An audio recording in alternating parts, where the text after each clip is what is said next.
Hello, welcome to the Plaid Sheep Oracle. Taurus.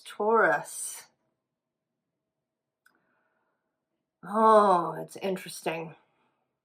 So we're facing in the other direction here. Jupiter, the kitty, had fallen asleep in my usual chair, although he's actually moved on now.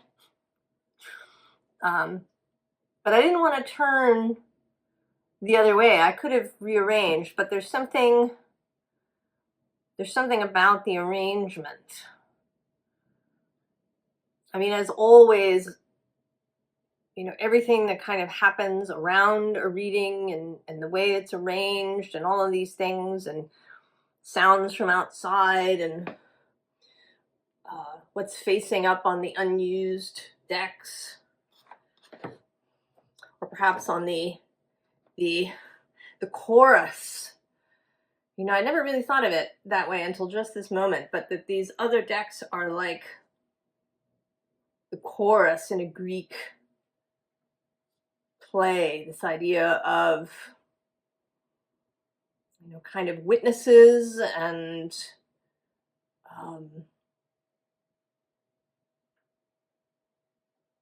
added information and exposition, and so the chorus, all of these things are important.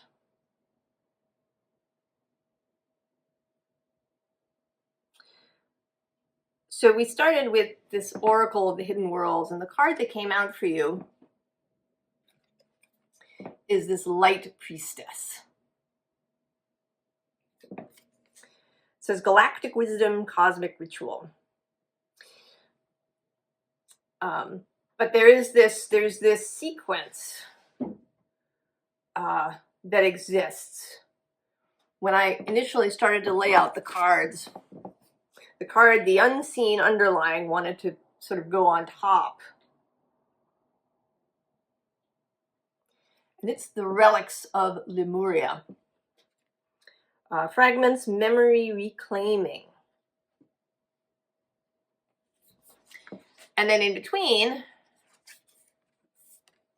is the pathway. Direction, purpose, change.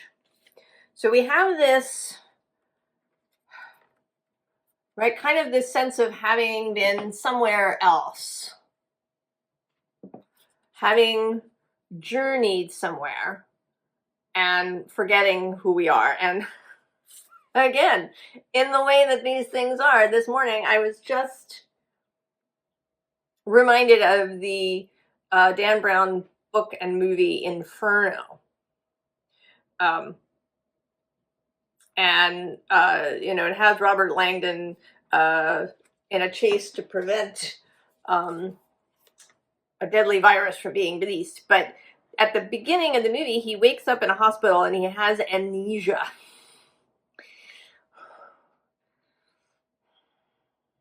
He doesn't initially remember who he is. So we all arrive here. Our souls choose a life to enter into,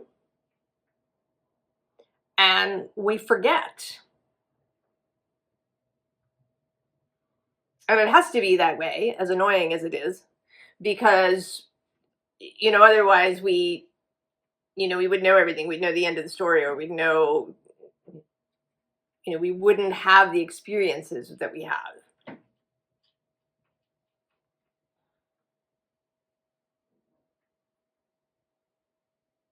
But there's something now, Taurus, about you remembering and reclaiming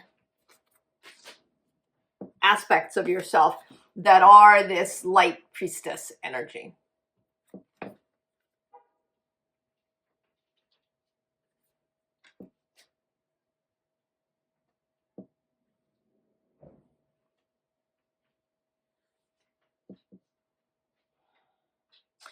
So, and of course, I'm actually, I think, going to begin, you can't quite see them, but the unseen underlyings. And here in this reading, they're less, I mean, they are kind of unseen, but rather than being a sort of underlying energy to your own motives, perhaps, or they are guides.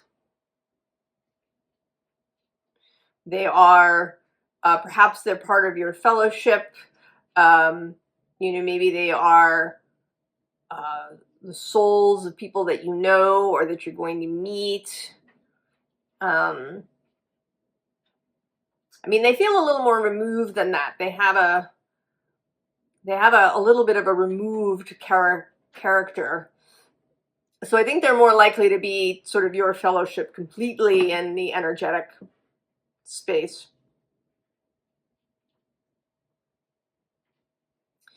And that they're coming through very strongly now. It may be this Leo full moon we just had that was square Taurus and square particularly Uranus in Taurus. Because, right, this awakener energy, and we start here with the Fool.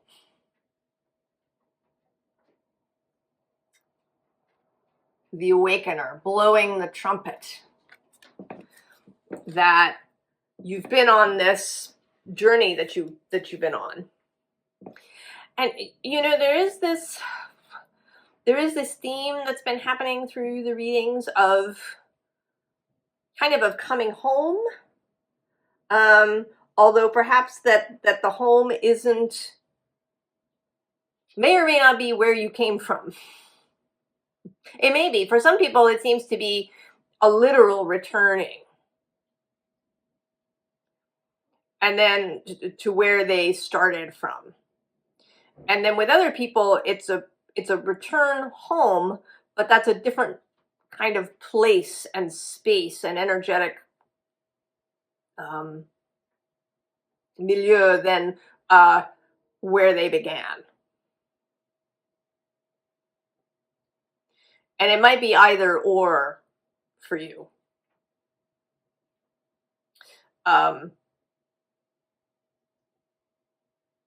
So the scene here is the Eight of Earth. The work. And the work in its grand sense. The great work in the alchemical tradition. Not simply your job or your profession, but the work of your life.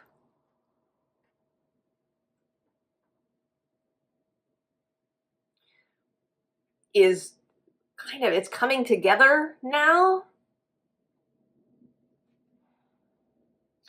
That you have enough experience, you've had enough interactions, you've learned what you needed to learn.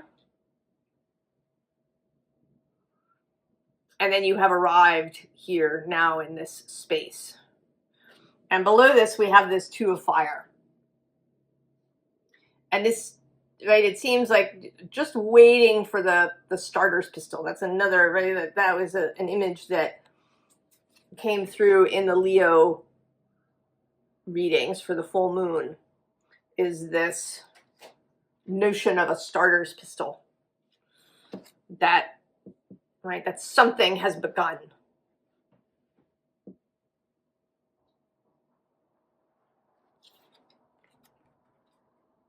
And then we have love.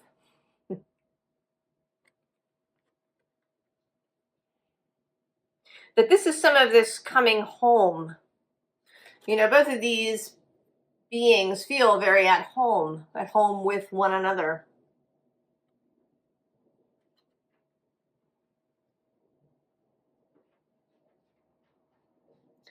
They feel, right, they feel comfortable, they feel at ease and relaxed. And you may feel that too.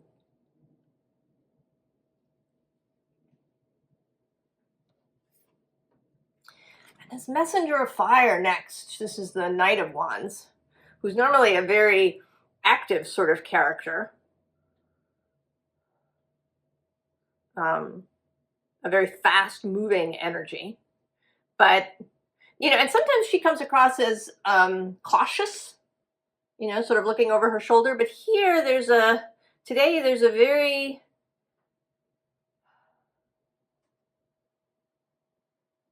very relaxed feeling. It's as if she's, you know, she's been sitting, she's been waiting, ready, I should say.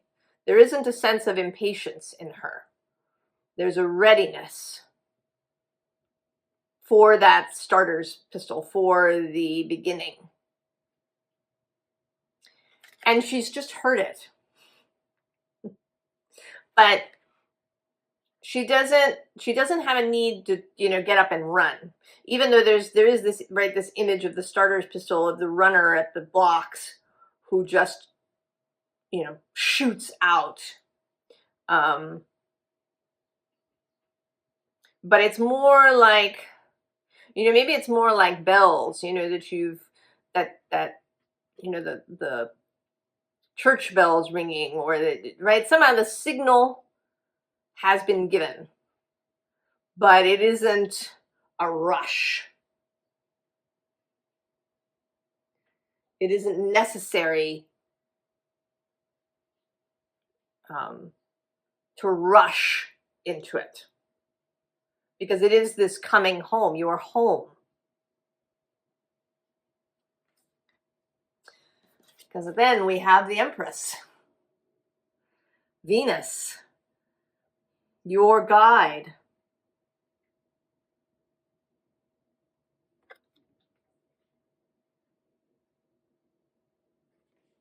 You coming home.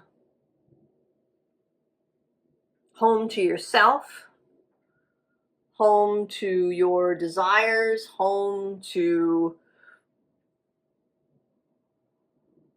your beingness. You know, this messenger of fire seems like your soul. Your soul has been quietly ready.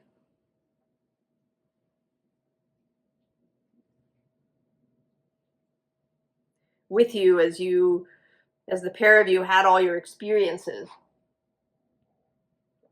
all your learnings.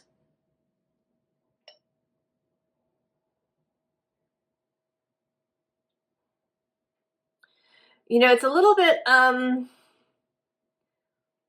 like being ready to see something that is you know, very glorious. Something that if you saw it when you weren't ready, you would be terrified, or you would, you know, or maybe you wouldn't even be able to see it.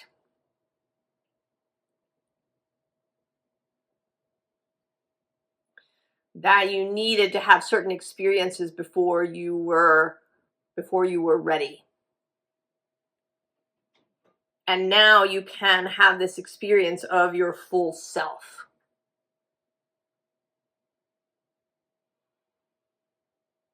I mean, you may find that you feel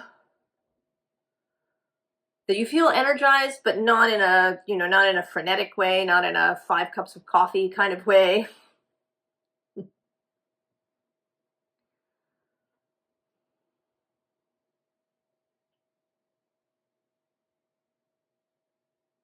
That you feel very stable, that you feel relaxed, that you look out at the world not with anxiety or even with a kind of, I don't know, the word that's coming into my head is rapacious. Like a rapacious need for information. More and more and more and more, that instead there's a kind of gentle curiosity.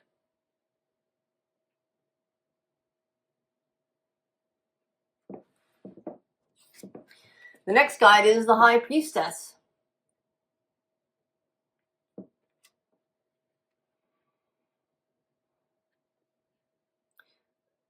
The greater connection to the intuitive realm,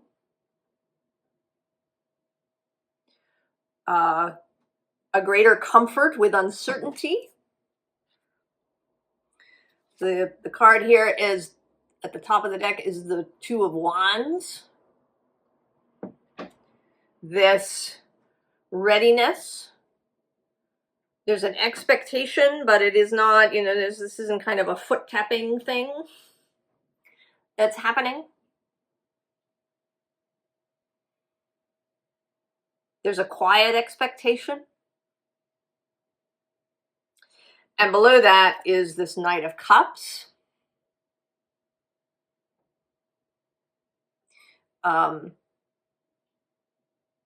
You know, maybe that you have made a real commitment to following your own heart, to, right, to follow love, to follow kindness, to follow ease, to follow holding, right? To follow this holy internal grail, right? To follow that home energy. And just below that, I am now seeing the Star coming out for the first time.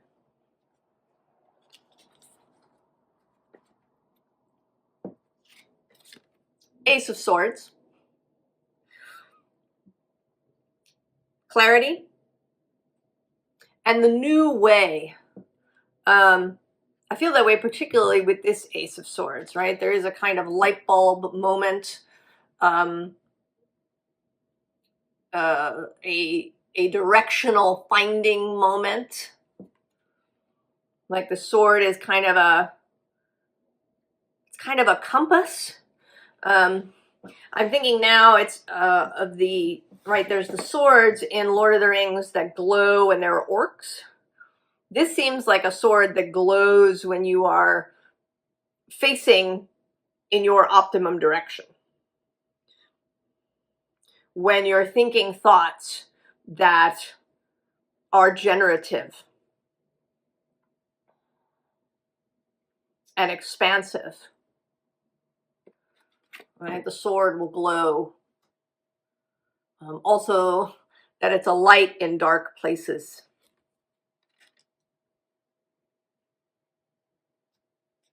Because we do have this Seven of Wands energy here. You know, and it may be that there is some internal struggle that will still happen. But it may also be that people in your own sphere will feel a little defensive about this.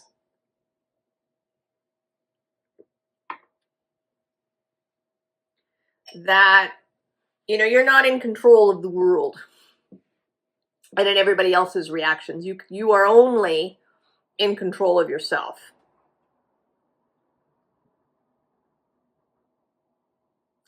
And so there is, right, there is this energy of defensiveness, of conflict.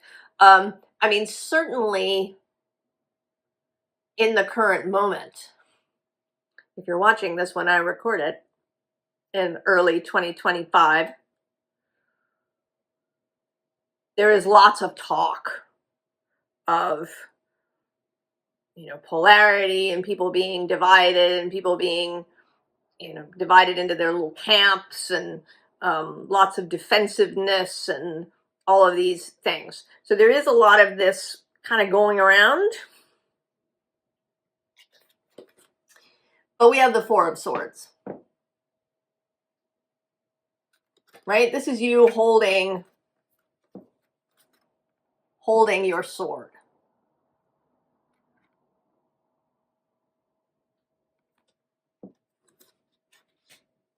You do not need to engage.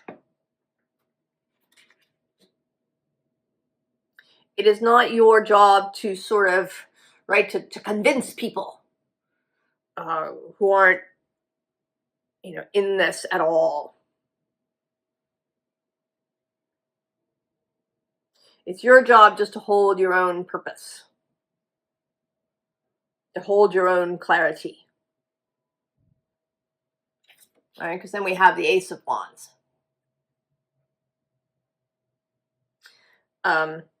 This reading doesn't really, this is really just sort of a little, it's like a little fragment, a little taste of something that you're setting off in this way, and we don't know what that is yet.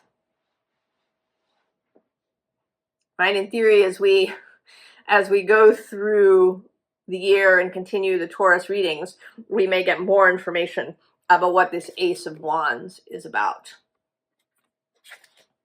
This is a promise. It's a promise that if you hold on to your sword, if you keep your signal clear, if you stay in that home space, right? This coming home is really largely an energetic thing. I mean, it might be literal too. There may be ways in which you find a new job or a new living arrangement or a new person that really feels like home, where you really feel, oh, I've come home.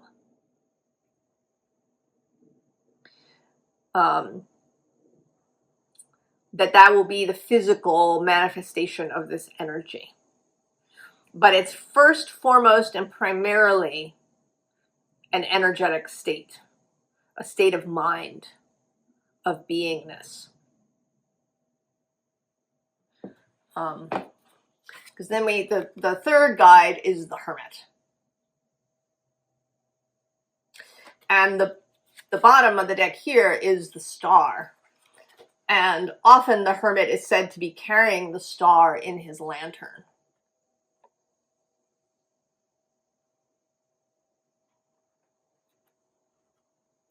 And this is some of that promise.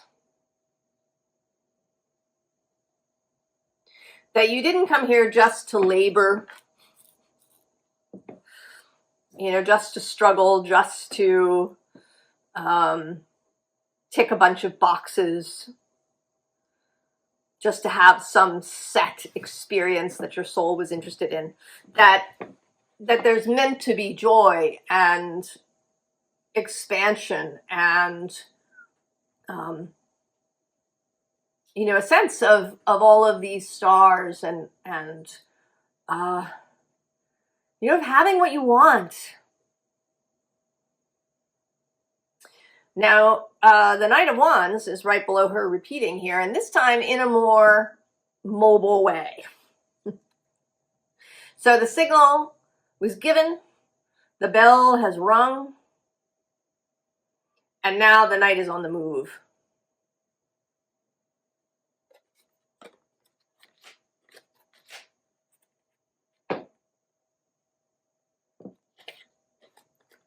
Nine of Cups.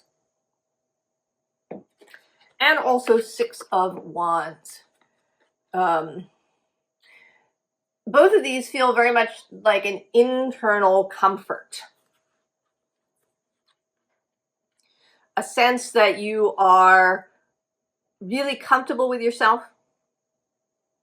You don't need, the Six of Wands often has, people all around, but she is standing alone in this card. It's a personal victory. It doesn't have anything to do with anybody else. You are mastering your own self, of not needing outside validation. Right? Not needing external validation. This is not to say that you don't have really supportive and generative relationships. I think you're absolutely going to, right, with this Love card. And with the Empress so prominent. But you don't need to be validated by other people. You know that you are worthy of love and belonging.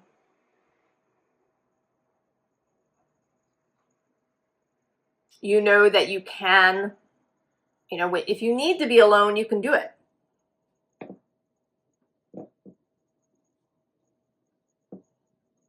For a time, right? If you are in a group, perhaps where this is the dominant energy and you just, that no longer is of interest to you, you can spend a period alone.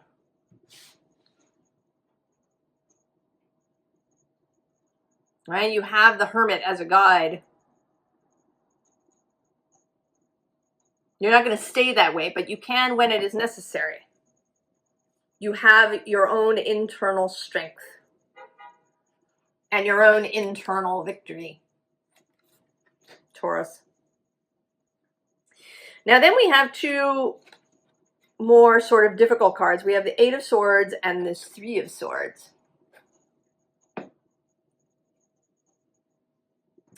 And this seems to be a little bit more of this, perhaps, external energy. I mean, it may be a little bit more of your inner self, perhaps, but I think that you're kind of past that mostly.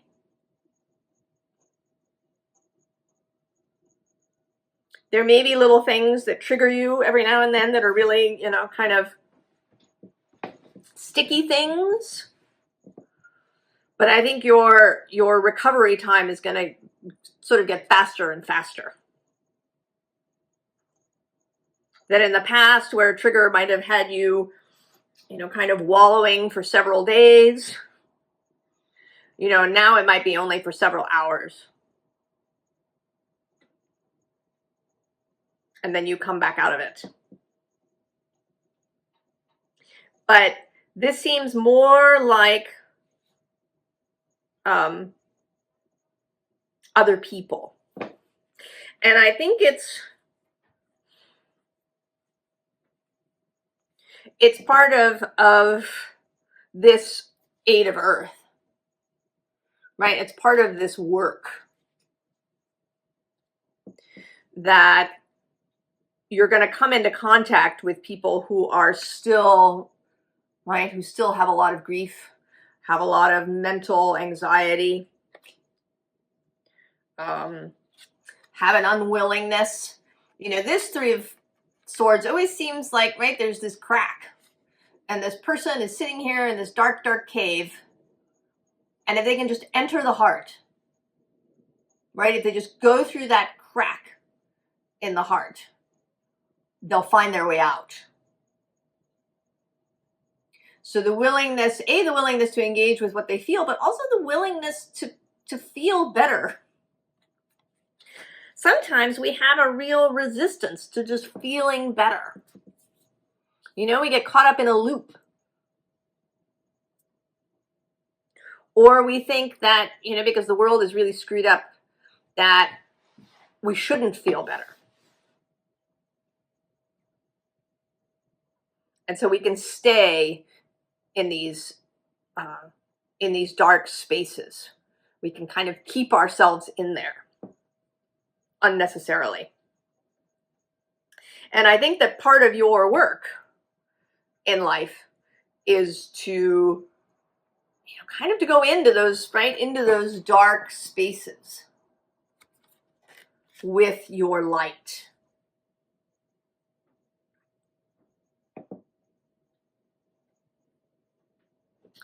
So the next guide is balance. Staying true to yourself, staying in that home energy, staying clear, keeping your signal clear.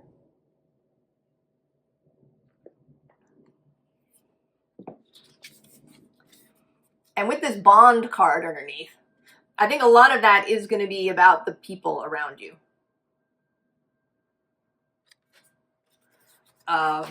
Building trust, building intimate relationships, that this is really going to be nourishing to you.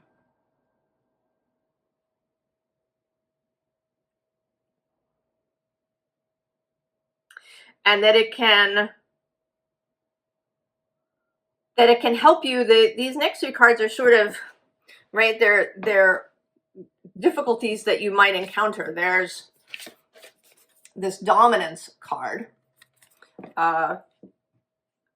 And that comes out a couple of different ways for me, but today it's coming out as, somebody's attempt, or maybe even, part of your own inner voice's attempt to dominate, to turn you from your truth, from your knowing of the beauty that is possible in life.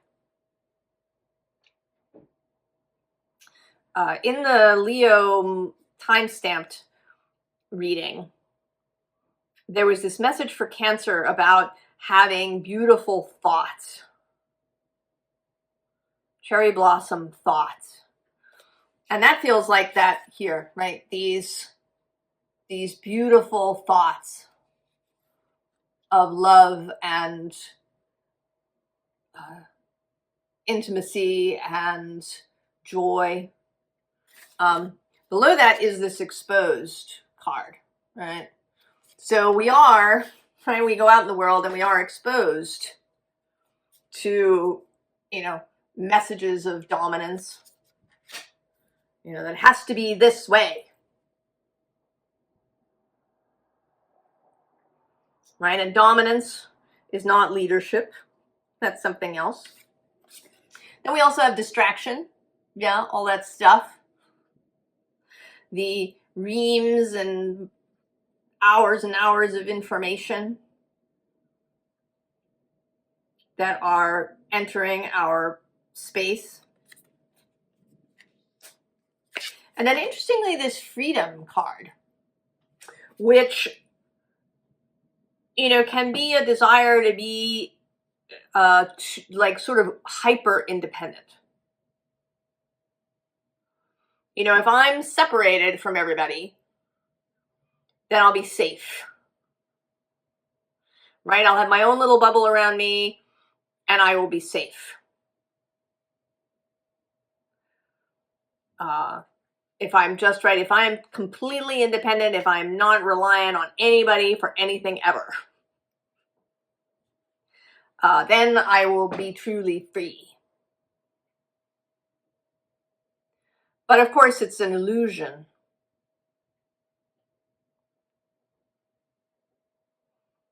And it's lonely. And, maybe a little boring to be completely disconnected. So keeping your balance in the face of all of this is about this, right? Nurturing the relationships around you that feed you and that you feed. Also nurturing yourself with, whatever it is that feeds you. That's, maybe an activity or getting enough sleep. That's a big one for me. When I don't get enough sleep, everything is 10 times more difficult.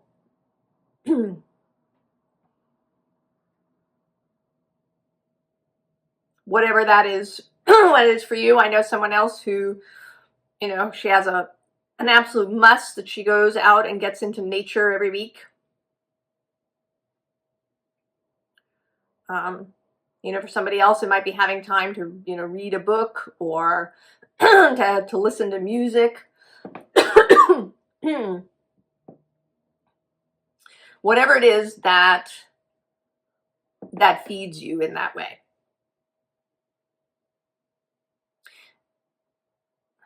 And also the bond with your own soul, right? With this aspect of yourself. And with your guides, with your fellowship.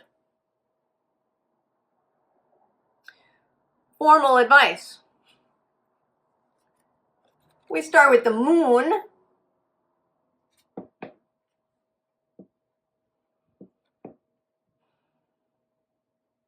A willingness to engage the mystery. A willingness to enter into uncertainty. A willingness to kind of to believe in magic, to believe in the really sort of occulty, supernatural stuff. To see things through this, right? You're becoming the light priestess.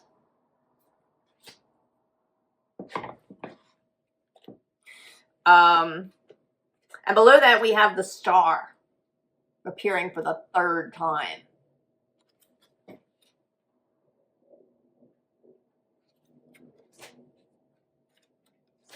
And then at the bottom of the deck is the Ace of Pentacles. So we've now had 3 aces, swords, wands, and pentacles. And we've kind of had the Ace of Cups show up here with this Knight of Cups.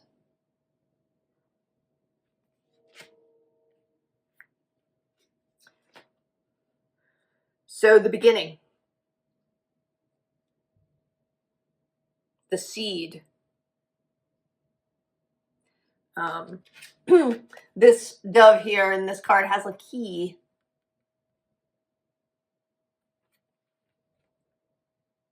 And what I want to say is that this dove is another messenger. He's landed here on your hand. He's got this key. He's going to lead you. Right? You follow this dove.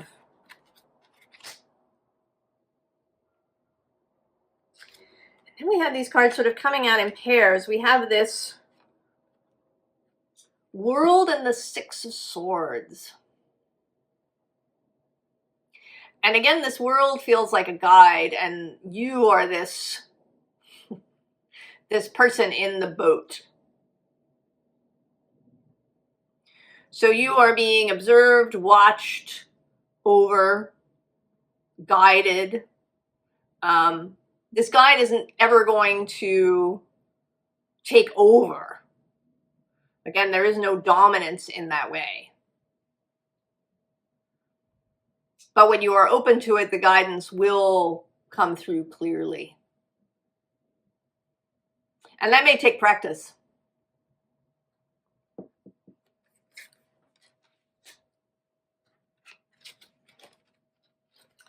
And then the second pair is the Hermit and this 8 of Swords. So the Hermit as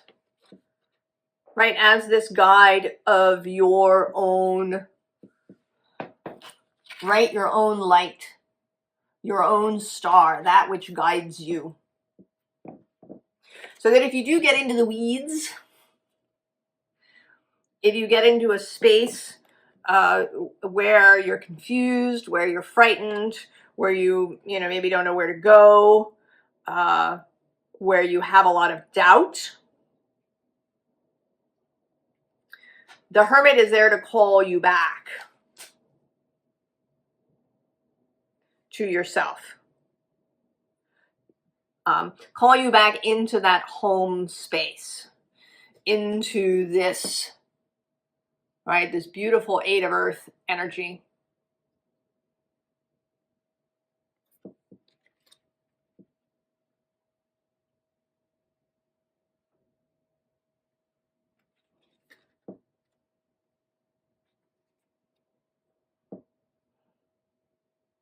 I mean, you absolutely have all the groundedness, Taurus.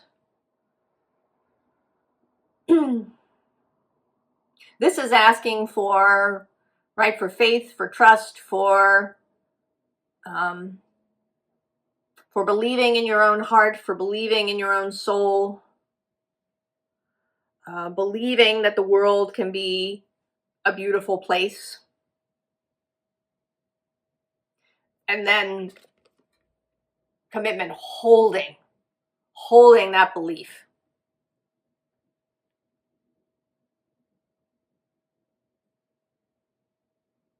Holding that belief in the face of distractions and bad news and other people's disbelief.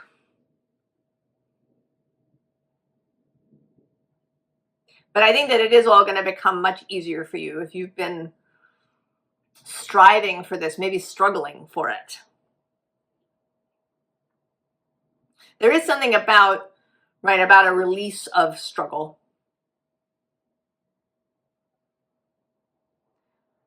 Kind of just relaxing the body and the muscles.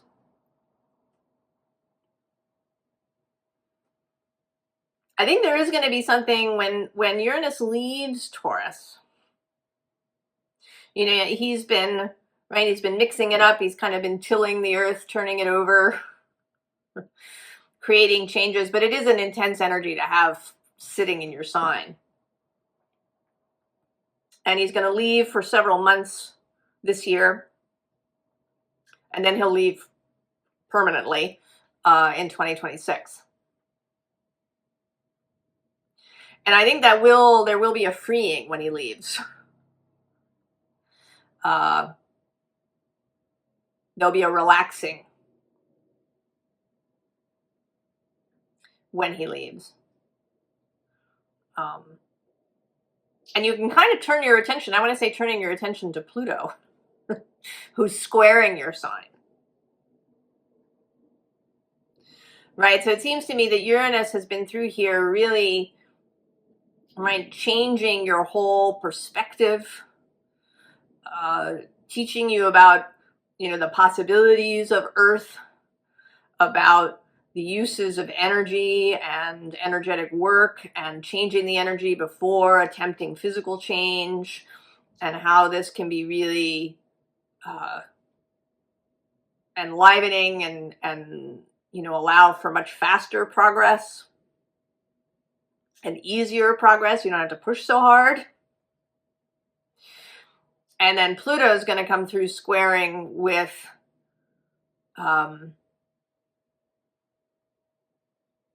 it's like, I don't know, there's like a process here of a change of perspective and then transformation into something else. I mean, it may be that this light priestess journey is a longer thing, that there's going to be a whole evolution for you over the next 20 years as Pluto moves through Aquarius, squaring Taurus, where many things evolve and change. And this Uranian passage through here has been to get you ready for this Plutonic transformation.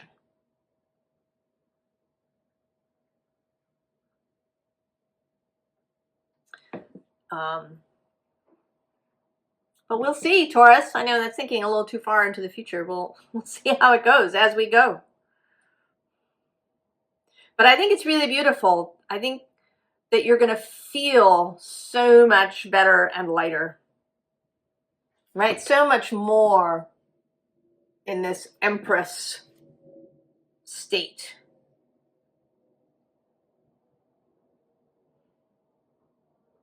I wish you all the very, very best, Taurus.